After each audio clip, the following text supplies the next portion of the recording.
नमो अरिहंताणम, नमो सिद्धाणम, नमो आर्याणम, नमो उपजायणम, नमो लोहे सवसावणम। मंगलम भगवान वीरो, मंगलम गौतमो गणी, मंगलम कुंद कुंदार्यो, जैन धर्मो सुमंगलम। सर्वमंगल मांगल्यम, सर्व कल्याण कारकम, प्रधानम सर्वधर्माणम, जैनम जयतु शासनम। नमो तीर्थ नायक ने, नमो ओंकार नाद ने, ओंकार संघर्यो जैने, नमो ते कुंद कुंद ने।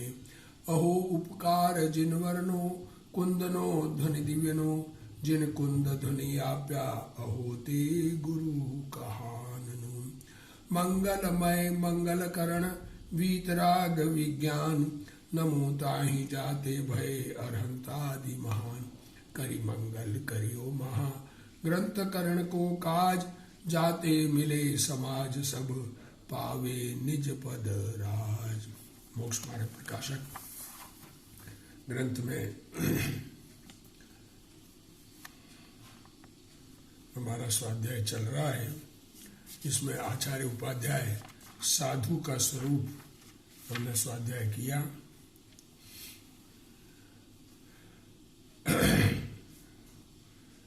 परिचय देखो, मुनिराज के स्वरूप में आया है कि वो परिचय 22 परिचय होते हैं।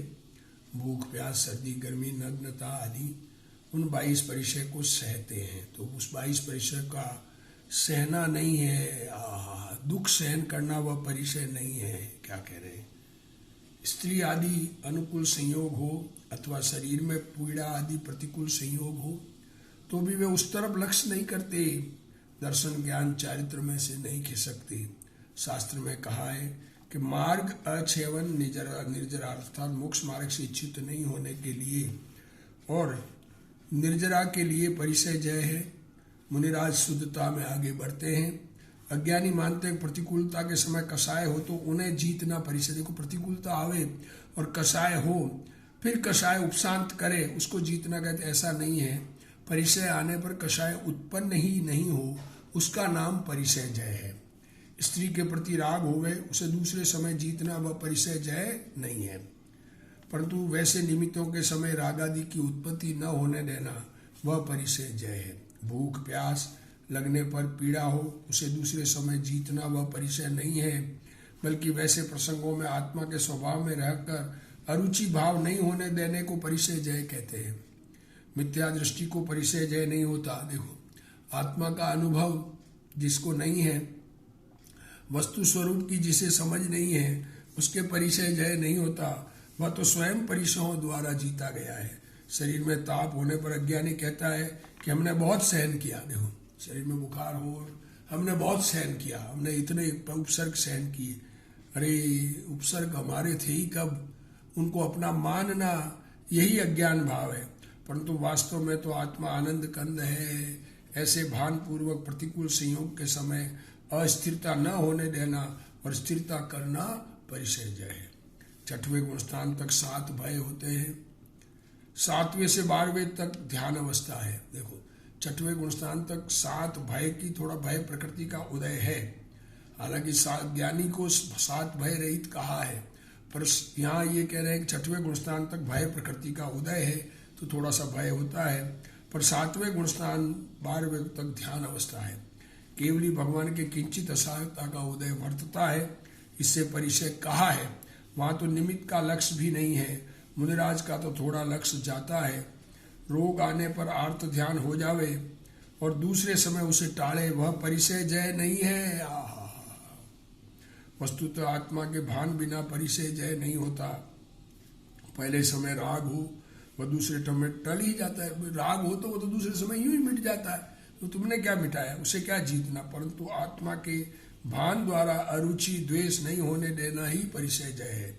हट से परिचय सहन करे, उसे धर्म तो नहीं परंतु पुण्य भी नहीं होता, उसके तो अकेला अशुभ भाव होता है। जिन्हें आत्मा के भान पूर्वक शुद्धोपयोग हुआ हो, उन्हें परिचय के समय उस तरफ का विकल्प भी नहीं उठता, वह परिचय जय है। मुनिराज कदाचित बाह्य अध्ययन आदि करते हैं, तब शुद्धोपयोग से हटते हैं, तब शास्त्र वांचन आदि करते हैं। किसी समय मुनि धर्म को सहकारी शरीर की स्थिति के अर्थ योग्य आहार विहार आदि क्रियाओं में सावधान होते हैं। अज्ञानी पूछता है कि शुद्धोपयोगी मुनि ऐसा शुभोपयोग क्यों करते हैं? परंतु भाई रागी जीव ध्यान में संपूर्ण रूप से नहीं रह सकता। जब तक राग है तब तक ध्यान में पूर्ण रूप से रहते नहीं है। अतः राग की भूमिका में शुभ राग आ जाता है, परंतु उसे उपादेय नहीं मानते। ऐसे जो वीतरागी संत है उन सब की तीनों काल ऐसी अवस्था होती है। ऐसी अवस्था नहीं होने वालों को मुनि नहीं कहा जा सकता। जैन मुनि का स्वरूप कहने में सर्व मुनि अर्थात जैन दर्शन के सभी मुनि आ जाते हैं। अन्य मत वाले तथा जैन में रहने वाले मिथ्या दृष्टि द्रव्यलिंगी इसमें नहीं आते। तथा नमो लोये सब सावणों में समागत लोये सब शब्द पांचों पदों में समझ लेना। इसको ऐसे समझना, नमो लोये सब अरिहंताणम, नमो लोये सब सिद्धाणम, नमो लोये सर्व आर्याणम, नमो लोये सब उज्जायणम, नमो लोये सब साहणम। ऐसा पाठ धवल में है। जैन मुनि को अंतर में वीतरागता हुई है। वे महाव्रत के राग को हे मानते हैं। ऐसी दशा वालों को बाह्य में नग्न दशा होती है। महाव्रत के परिणाम भी राग भी रखने लायक नहीं है। होता है तो रखने लायक है, ऐसा नहीं है। स्थविर कल्पी के वस्त्र होते हैं और जिन कल्पी के वस्त्र नहीं होते, ऐसा भेद नहीं है। दोनों नग्न दशा वाले ही होते हैं। जिनके अंतर में शुद्ध उपयोग होता है उन्हें आचार्य उपाध्याय साधु कहते हैं। चाहे जो हो अर्थात युवा हो, वृद्ध हो, बालक हो, किसी को आहार का विकल्प होता है, किसी को शास्त्र का विकल्प होता है, किसी को उपदेश का विकल्प होता है इत्यादि। इस प्रकार सबका अर्थ समझना। सबको अलग अलग विकल्प हो, पर कोई विकल्प वाले हो, अंदर शुद्धोपयोग दशा वाले हैं, तो वो उनको सबको हमारे नमो लोय सब सावणम में नमस्कार पहुंचता है। इसमें 6वें 7वें गुणस्थान वाले आ जाते हैं। जो अनंत बार 9वीं ग्रेवे गया और जिसने बहुत बार शुभ उपयोग किया, या उसकी बात नहीं है। परंतु सम्यक दर्शन पूर्वक शुभ भाव वालों की बात है। जिन्हें आत्मा के अनुभव पूर्वक वीतरागता हो उनकी बात है। अनंत में सभी केवल ज्ञानी आ जाते हैं। केवल ज्ञानी हो, तीर्थंकर हो, कोई विहार में हो, कोई समुद्घात वाले हो, वे सब सर्व आ जाते। देखो, कोई तीर्थंकर केवल ज्ञानी, तीर्थंकर प्रकृति का उदय, तीर्थंकर प्रकृति का उदय तो विरले जीवों को होता है। एक जैसे अवसर्पिणी काल है तो 24 होते हैं, 5 भरत 5 एरावत में सब जगह 24 होते हैं। और विदेह क्षेत्र में कंटिन्यू तीर्थंकर रहे तो भी 1 करोड़ पूर्व वर्ष की आयु वाले 20 तीर्थंकर मिनिमम कंटिन्यू रहते हैं।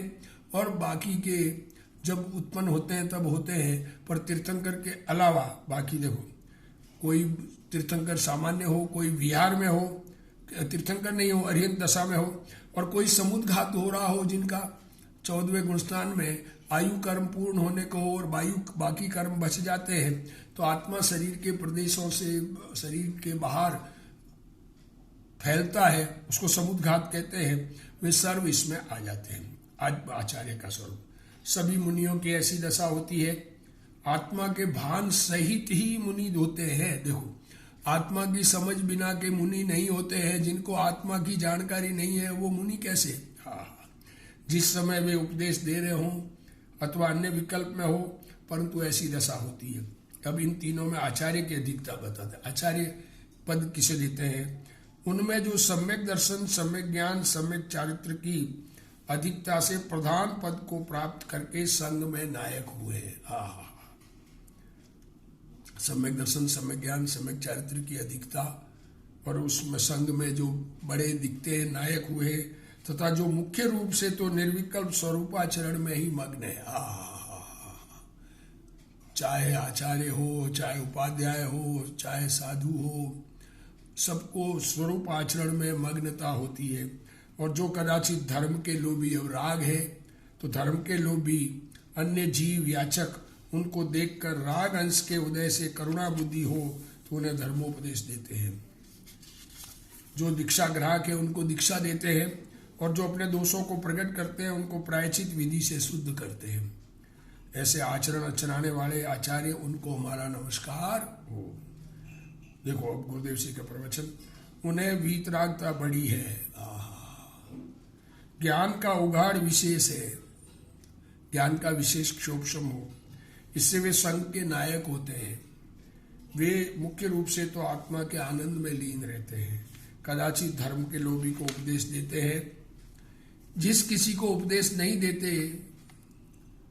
धर्म हर किसी को उपदेश नहीं देते। देखो क्या बात कहना चाह रहे गुरुदेव श्री। अरे पकड़ पकड़ के किसी को उपदेश नहीं देते। जो धर्म का लोभी है, जिन धर्म समझने की जिज्ञासा है, जिन्हें सच्चा सुख चाहिए, उनको उपदेश देते हैं। धर्म के लोभी अन्य जीव याचक को देखकर राग अंश के उदय से, धर्म के लोभी देखकर राग का उदय है, इसलिए करुणा बुद्धि होने से उन्हें धर्मोपदेश देते हैं। स्वयं को शुभ राग हुआ है तब करुणा भाव होता है, और तभी अन्य जीवों को समझाने का भाव सहज होता है। पकड़ पकड़ के और समझाने के लिए मुनि नहीं होते। मुनि आचार्य भी अपना आत्मकल्याण करने में लगे हैं, पर धर्म के लोभी को समझाने में लगते हैं। अन्य जीव समझे या नहीं समझे उसके साथ कोई संबंध नहीं है। उपदेश देवे और किसी को समझ में आवे या नहीं आवे, उससे समझाने वाले का कोई संबंध नहीं है। वे समझे तो वाणी को निमित्त कहा जाता है, समझेंगे तो निमित्त हुई, नहीं समझे तो नहीं हुई। वस्तुतः वाणी तो वाणी के कारण निकलती है, तब आचार्य धर्मोपदेश देते हैं, ऐसा कहा जाता है। कोई दीक्षा लेने का इच्छुक, कोई प्रायश्चित लेने का इच्छुक, अथवा कोई धर्म समझने का लोभी उसे दीक्षा, प्रायश्चित और उपदेश देते हैं। उस अवसर पर अपनी कमजोरी के कारण शुभ राग आ जाता है, पर के कारण शुभ राग नहीं आता। शुभ के खुद की कमजोरी से राग आया, अरे अरे अरे हमने तुम्हारे लिए ऐसा आचार्य को ऐसा भाव नहीं आता। खुद को राग आया तो समझा रहे हैं, दीक्षा दे रहे हैं,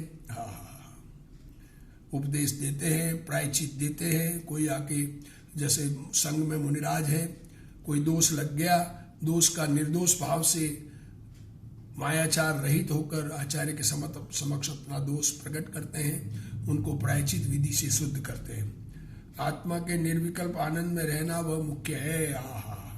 ज्ञानाचार, दर्शनाचार आदि व्यवहार आचार मुख्य नहीं है। ज्ञानादर्श, चारित्राचार और विनयाचार और तपाचार, ऐसे ज्ञान, दर्शन, चारित्र, तप और विनय, वीर्य, ये सब व्यवहार मुख्य नहीं है। सम्यक दृष्टि के विषय में कारण परमात्मा तो मुख्य है ही। जिस सन्मुख दृष्टि होने से अंतर में सुख की लहर निकलती है, वो तो मुख्य है ही। तदुपरांत मुनि को तो चारित्र का निर्विकल्प आचरण है। व्यवहार का विकल्प उठता है, उसके कारण निर्विकल्प आचरण नहीं है। मुख्य व निश्चय है, गौण व व्यवहार है। उनके प्रतिक्षण अकषाय अंश बढ़ता जाता है।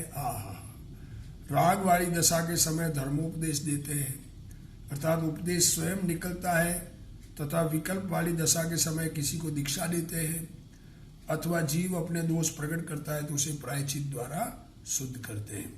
ऐसे आचरण करने वाले, कराने वाले श्री आचार्य, उनको हमारा नमस्कार हो। यह पहचान पूर्वक नमस्कार किया है। तब उपाध्याय का स्वरूप तथा जो बहुत जैन शास्त्रों के ज्ञाता होकर संघ में पठन पाठन के अधिकारी हुए हैं, तथा जो समस्त शास्त्रों का प्रयोजन भूत अर्थ जान एकाग्र हो, अपने स्वरूप को ध्यान दे। देखो क्या कह रहे, आचार्य भी मुख्य रूप से स्वरूप आराधन में लगे हैं। उपाध्याय भी शास्त्र पढ़कर, शास्त्र का मर्म जानकर स्वरूप को ध्याते हैं। और यदि कदाचित कसाय अंश के उदय से, देखो थोड़ा सा कसाय अंश का राग का उदय हो, वहाँ उपयोग स्थिर न रहे, आत्मस्वरूप में उपयोग स्थिर न रहे, तो उन शास्त्रों को स्वयं पढ़ते हैं तथा अन्य धर्म बुद्धियों को पढ़ाते हैं। ऐसे समीपवर्ती भव्यों को अध्ययन कराने वाले उपाध्याय, उनको हमारा नमस्कार हो। अब गुरुदेव श्री का प्रवचन। उप अध्याय, जिनके समीप पठन पाठन करे वे उपाध्याय हैं। उन्हें सर्वज्ञ भगवान द्वारा प्रतिपादित शास्त्रों का बहुत अध्ययन है। वर्तमान में तो बहुत फेरफार हो गया है। क्या कहना चाह रहे हैं गुरुदेव श्री, कह रहे वर्तमान में लोगों को उपाध्याय बने पर शास्त्रों का अर्थ का ज्ञान नहीं है और मुनियों की भूल निकालते हैं। लोगों को स्वयं शास्त्रों का ज्ञान नहीं है और मुनियों की भूल निकालते हैं। मुनियों में दोष देखने वाले लोग बहुत है। महामुनियों के विरुद्ध बोलना महान पाप है। क्या कह रहे हैं? नियम सार की टीका करते हुए पद्म प्रबंध बलधारी देव कहते हैं कि हमारी टीका परम आगम है। क्या कह रहे हो? नियम सार की टीका लिखी, वो कहते हैं ये परमागम है। कोई पंडित कहते हैं नियम सार की टीका गलत कर दी है। पंडितों को समझ में नहीं आता, इसलिए वे विरुद्ध लिख रहे हैं। सम्यक दर्शन ज्ञान चारित्र वह नियम है और व्यवहार रत्नत्रय के विकल्पों का निषेध करके मात्र शुद्ध रत्नत्रय के स्वीकार के लिए नियम के साथ सार शब्द प्रयुक्त किया है। सम्यक दर्शन ज्ञान चारित्र रूप नियम, उसके साथ सार, ऐसा नियम सार है। पद्म प्रबंधधारी देव कहते हैं कि सम्यक दर्शन में ज्ञानी की ही देशना निमित्त होती है। क्या कहते हैं? किसी को सम्यक दर्शन हो तो अज्ञानी के उपदेश से नहीं होता, ज्ञानी के उपदेश से ही होता है। ऐसा निमित्त रूप से ज्ञानी होते, निमित्त ज्ञानी करा नहीं देते। जो जानकार हो वो उस बात को बताएंगे तो समझ में आएगा। शास्त्र में स्वरूप लिखा है, मर्म नहीं लिखा। मर्म तो ज्ञानी की वाणी में होता है। सम्यक दर्शन में ज्ञानी की देशना, यह बात टीकाकार ने अत्यंत स्पष्ट की है। यह बात भी अभी पंडितों को खटकती है। उन्हें लगता है कि व्यवहार साधन है, उसे करते करते निश्चय हो जाएगा। क्या कह रहे हैं? दुनिया में पंडित विद्वान ऐसा कहते हैं कि दया करे, दान करे, व्रत करे, तप करे, भक्ति करे, पूजा करे, उपवास आदि करे, एला बेला तेला करे, क्या कहें, आंबिल आदि करे, रस परित्याग, और उसे करते करते कभी आत्मा का कल्याण हो जाएगा। ऐसा मान्यता बहुत अधिक हो गई है। तो ऐसी मान्यता वालों को ये लगता है कि ये साधन से निश्चय हो जाएगा। ऐसी ये बात झूठी पड़ती है, क्योंकि सम्यक दर्शन के बिना कोई साधन कार्यकारी नहीं है। तथा सम्यक दर्शन में कोई भी निमित्त हो, हमारी ये बात भी नहीं रहती। वो कहते हैं सम्यक दर्शन किसी की निमित्त से हो जाएगा, ये बात भी उनकी नहीं रहती, क्योंकि सम्यक दर्शन ज्ञानी के निमित्त से होता है। ये पूर्व भव का सुना हुआ हो और वो इस भव में कार्य कर जाए, वो अलग बात है। बाकी अज्ञानी के निमित्त से सम्यक दर्शन नहीं होता है। हमारी सारी प्ररूपणा ही मिथ्या पड़ती है। इस कारण कोई पंडित मुनिराज की भूल निकालते हैं। कि ये गलत लिख दिया मुनिराज ने। अरे सच्चे संत, जले हुए दिए से दूसरा दिया जलेगा, बुझे हुए दिए से दूसरा दिया नहीं जलता है। सम्यक दर्शन होने में ज्ञानी पुरुष अंतरंग निमित्त है और वाणी बहिरंग निमित्त है। यह बात अज्ञानी नामधारी पंडितों को नहीं जमती। कारण परमात्मा, कारण शुद्ध पर्याय, स्वरूप प्रत्यक्ष ज्ञान की बात स्पष्ट रूप से नियम सार के सिवाय अन्यत्र कहीं नहीं है। पात्रता के बिना अध्यात्म का रहस्य समझ में नहीं आ सकता। यहाँ तो उपाध्याय का स्वरूप कहते हैं। अभी तो यहाँ तो प्रकरण ये है, ये तो बात चल गई। तो गुरुदेव श्री जी ने थोड़ा सा खुलासा किया कि मुनियों की भूल मत निकालो, अपनी दृष्टि को ठीक करो, अपने आप को समझने में उपयोग लगाओ। शास्त्र को जानने वाला पठन पाठन का अधिकारी होता है तथा समस्त शास्त्रों का प्रयोजन जानकर उपाध्याय अपने स्वरूप को ध्याते हैं, अतीन्द्रिय आनंद का अनुभव करते हैं। चारों अनियोग प्रयोजन भूत है। ऐसा है नहीं है कि द्रव्यानुयोग प्रयोजन भूत है और कर्णानुयोग अभी नहीं पढ़ना, और चरणानुयोग तो आचरण की बात करता है, कोरे कोरे उसको नहीं पढ़ना, या प्रथमानुयोग को पढ़ के क्या करेंगे, ऐसा नहीं है। चारों अनियोग प्रयोजन भूत है। सभी का तात्पर्य वीतरागता है।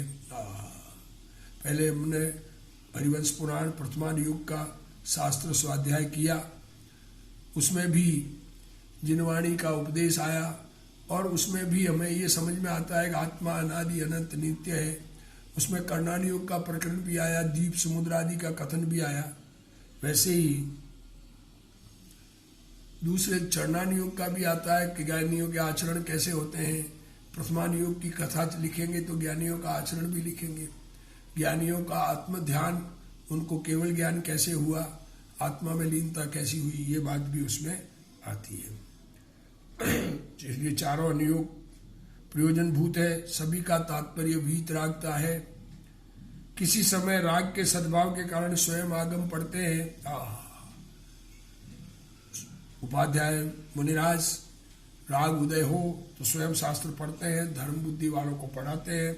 शास्त्र पढ़कर कमाना चाहे उसकी बात नहीं ली है।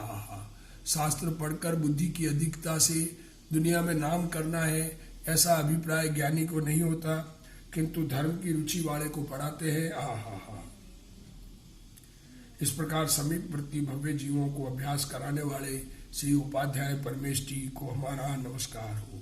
अब सामान्य साधु का स्वरूप और पुनः इन दो पदवी धाराओं के बिना, अब क्या किस जिसको ये पदवी मिल गई आचार्य उपाध्याय वो पदवी वाले हैं, पर बाकी के साधु समस्त जो मुनिपद के धारक है तथा जो आत्म स्वभाव को साधते हैं। मुनिराज आत्म स्वभाव को साधते हैं, जो अपना उपयोग पर द्रव्य में इष्ट अनिष्ट बना मानकर फंसे नहीं, वो भागे नहीं, वैसे उपयोग को साधते हैं और बाह्य में उसके साधन भूत तपचरणादि क्रियाओं में प्रवृत्ते हैं तथा कदाचित भक्ति वंदनादि कार्यों में प्रवृत्ते हैं। ऐसे आत्म स्वभाव के साधक साधु है, उनको हमारा नमस्कार हो। इन दो पदवी धारकों के बिना अन्य समस्त जो मुनिपद के धारक है वे आत्मा के स्वभाव के साधते हैं। ऐसे साधु शब्द में से अर्थ निकाला है। क्या कह रहे हैं, दूसरे मुनि पदवी नहीं है पर मुनिराज है, भावलिंगी संत छठे सातवें गुणस्थान में झूलने वाले अपने आत्म स्वभाव को साधते हैं। उनका प्रयत्न आत्म स्वभाव में एकाग्रता का ही रहता है और परमानंदमय आत्मा की दृष्टि तो है, परंतु विशेष प्रकार से स्वभाव को साधते। आत्मा की दृष्टि तो चौथे गुणस्थान में घर में ही हो गई थी, पर मुनि बनने पर सर्व परिग्रह रहित होकर स्वभाव को साधते। निमित्त को अथवा पुण्य को नहीं साधते। किसी निमित्त को, किसी को दुनिया को समझाने के लिए कोई निमित्त बने, कोई किसी का कुछ बने, उसकी साधना नहीं करते हैं। क्या आचार्य भगवान के पास रहूं या ऐसे रहूं, सहज भाव से जहां रहना बने बनता है। द्रव्यलिंगी के उपदेश से सम्यक तो होता है। प्रश्न किया है किसी ने, गुरुदेव श्री को प्रश्न किया है कि द्रव्यलिंगी के उपदेश से सम्यक तो होता है। उत्तर समाधान, द्रव्यलिंगी के उपदेश से सम्यक दर्शन नहीं होता। मोक्ष मार्ग प्रकाशक में जो ऐसा दृष्टांत दिया है वहां ज्ञान का क्षोभ बतलाना है। देखो क्या कह रहे हैं, वहां अपेक्षा निमित्त बनने की बात नहीं है। द्रव्यलिंगी निमित्त होता है ये नहीं कहना चाह रहे। वहां तो ज्ञान के क्षोभशम की बात बतलानी है कि इतना अधिक क्षोभशम हो कि लोग समझ जाए पर खुद नहीं समझते, ये कहना चाह रहे हैं। सम्यक ज्ञान के लिए होने वाली प्रवृत्ति में अयथार्थता बतलानी है। वहां देशना लब्धि सिद्ध नहीं करना है। बात कहाँ, किस लिए, कौन किसी ने लिखी है, उसका प्रयोजन नहीं समझकर उसका विपरीत प्रयोजन साधे कि अज्ञानी के निमित्त से भी सम्यक दर्शन होता है, ऐसा प्रयोजन नहीं है वहां पर। वहां पर तो ये कहना चाहते इतना क्षोभशम हो जाता है आत्म अनुभव रहित को भी, ये बताना चाह रहे हैं। निमित्त रूप से तो ज्ञानी ही निमित्त होते हैं। अब बात उसको ऐसी है, पूर्व भव में जिसने ज्ञानियों की देशना सुनी है उसको वह अज्ञानी से बात सुनकर के अपना पूर्व भव की देशना याद आकर सम्यक दर्शन प्रकट कर लेते हैं। उसकी बात की है, कहा है कि वहां कदाचित मुख से तो इतावत निरूपण ऐसा भी करे कि जिसके उपदेश से अन्य जीव सम्यक दृष्टि हो जाए, ऐसा लिखा है। इसका अर्थ यह है कि जिसे सम्यक दर्शन होना है उसके पूर्व में देशना लब्धि ज्ञानी के पास से हो चुकी है। क्या कहे, देशना लब्धि पहले मिल गई, आत्मा अनुभव हो चुका, पर आत्मा अनुभव से च्युत होकर यहां जन्म हो गया। ऐसा हो सकता है ना, पूर्व भव में आत्मा का अनुभव किया हो, विदेश क्षेत्र में हो, कहीं हो, और वहां आत्मा अनुभव से च्युत होकर यहां जन्म हो जाए। तो फिर वह यह उपदेश सुनकर स्वयं विचार करके सम्यक दर्शन पाता है। वहां देशना लब्धि में द्रव्यलिंगी का निमित्तपना स्थापित नहीं किया है, क्योंकि वहां विषय नहीं है, वहां सब्जेक्ट ही दूसरा चल रहा है।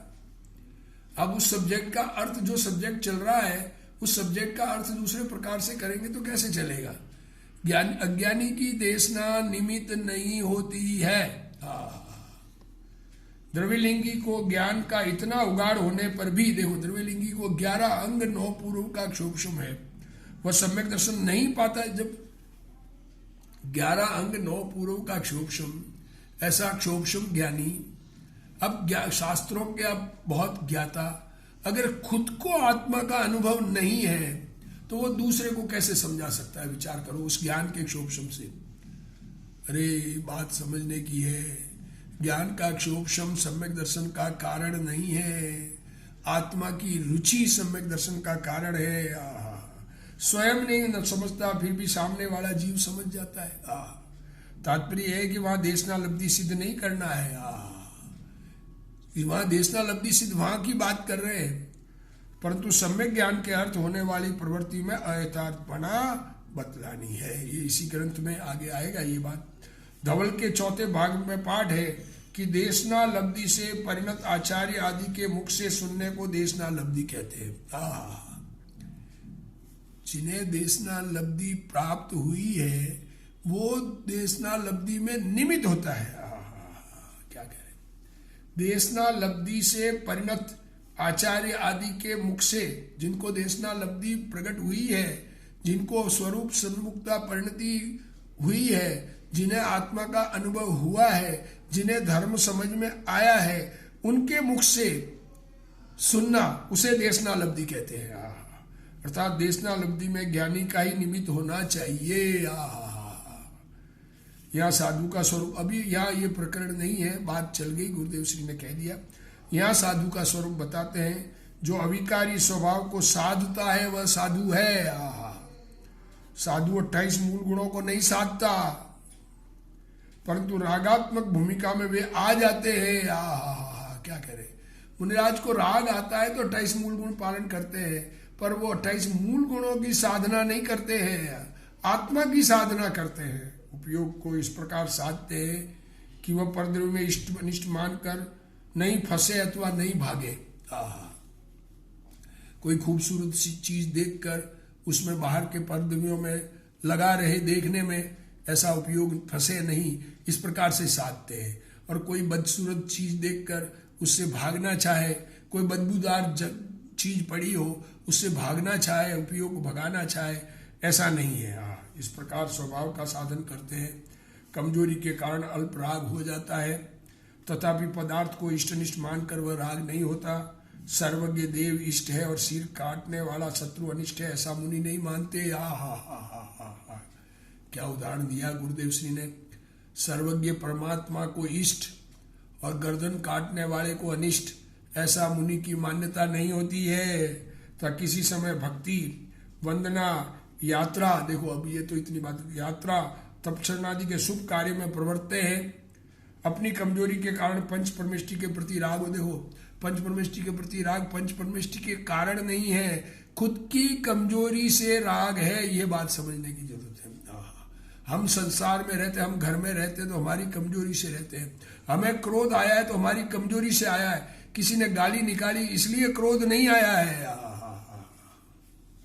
यह व्यवहार है। निश्चय से तो अपना आत्मा ही परमेष्टि है। शरीर में रोग आया इसलिए द्वेष होता है, बीमारी आई इसलिए द्वेष होता है, ऐसा नहीं है। खुद की कमजोरी से द्वेष है। और शरीर ठीक होवे तो धर्म होता है। मुनिराज ऐसा नहीं मानते। मुनिराज ऐसा नहीं मानते कि काया राखे धर्म, और उनसे राग द्वेष नहीं करते। कोई विरोधी देव मुनि को मेरू पर्वत पर ले जाकर कपड़े की तरह पछाड़े, अरे पूर्व जन्म का वैर पाला हुआ देव गति में चला गया, उसको बैर याद आवे, और यहाँ पर मुनिराज ध्यान में खड़े हैं, उनके प्रति बैर का भाव होने से उनको उठाकर कपड़े की तरह कपड़ा धोते हैं, वैसे पहाड़ पर ले जाकर, किसी पहाड़ पर मेरू पर्वत तो नाम दिया, ऊंचा पहाड़ है मेरू पर्वत, उसके ऊपर जाकर कपड़े की तरह पछाड़े, फिर भी मुनि उसे प्रतिकूल नहीं मानते। अरे नरक के संयोग प्रतिकूल नहीं है, स्वयं का द्वेष भाव प्रतिकूल है। उससे कषाय नहीं करते। मेरु पर्वत के कण कण से अनंत सिद्ध हुए हैं, ये ऐसे सिद्ध हुए हैं, वे इसी प्रकार हुए हैं। मुनि आत्मा की साधना करते हैं, वह अस्तित्व भाव है और परद्रव्य में उपयोग नहीं भरमाते, ये नास्ति भाव है। ऐसी अस्थि नास्ति से बात की। मुनि अपने उपयोग को पर में नहीं जाने देते।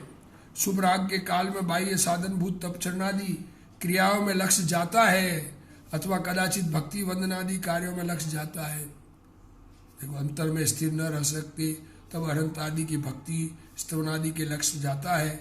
कदाचित स्वाध्याय आदि करते हैं। ऐसे आत्म स्वभाव के साधक साधु परमेष्टि को हमारा नमस्कार हो। इस प्रकार स्वरूप परिज्ञान पूर्वक नमस्कार किया। पंच परमेष्टि को नमस्कार स्वरूप की समझ पूर्वक करेंगे तो सच्चा नमस्कार होगा। पंच परमेष्टि का स्वरूप समझे बिना हर किसी को मुनि मान के अपने पक्ष से मुनि माने, पक्ष से दे भगवान माने, ये तो अनादि से जीव करता आया है। उससे धर्म नहीं होता, सुख नहीं होता। अब बाह्य पदवी की अपेक्षा आचार्य बड़े कहलाते हो तो पदवी है, परंतु केवल ज्ञान लेना हो तब वे आचार्य पद छोड़कर देखो साधु पने में आकर श्रेणी मानकर केवल ज्ञान लेते हैं। बाह्य पद की अपेक्षा आचार्य उपाध्याय को बड़ा कहा, पर पद छोड़ने पर केवल ज्ञान होता है, पद रखकर केवल ज्ञान नहीं होता है, ऐसी बात की। ऐसा स्वरूप सबको प्राप्त हो, इसी भावना के साथ आज का स्वाध्याय पूर्ण करते हैं। हे जिनवाणी भारती तोई जपू दिन रैन, जो तेरा शरणा गहे सो पावे सुख चैन। जा वाणी के ज्ञान ते सूझे लोकालोक, सो वाणी मस्तक नमो सदा दे तुम ढोक। जिनवाणी मात की जय।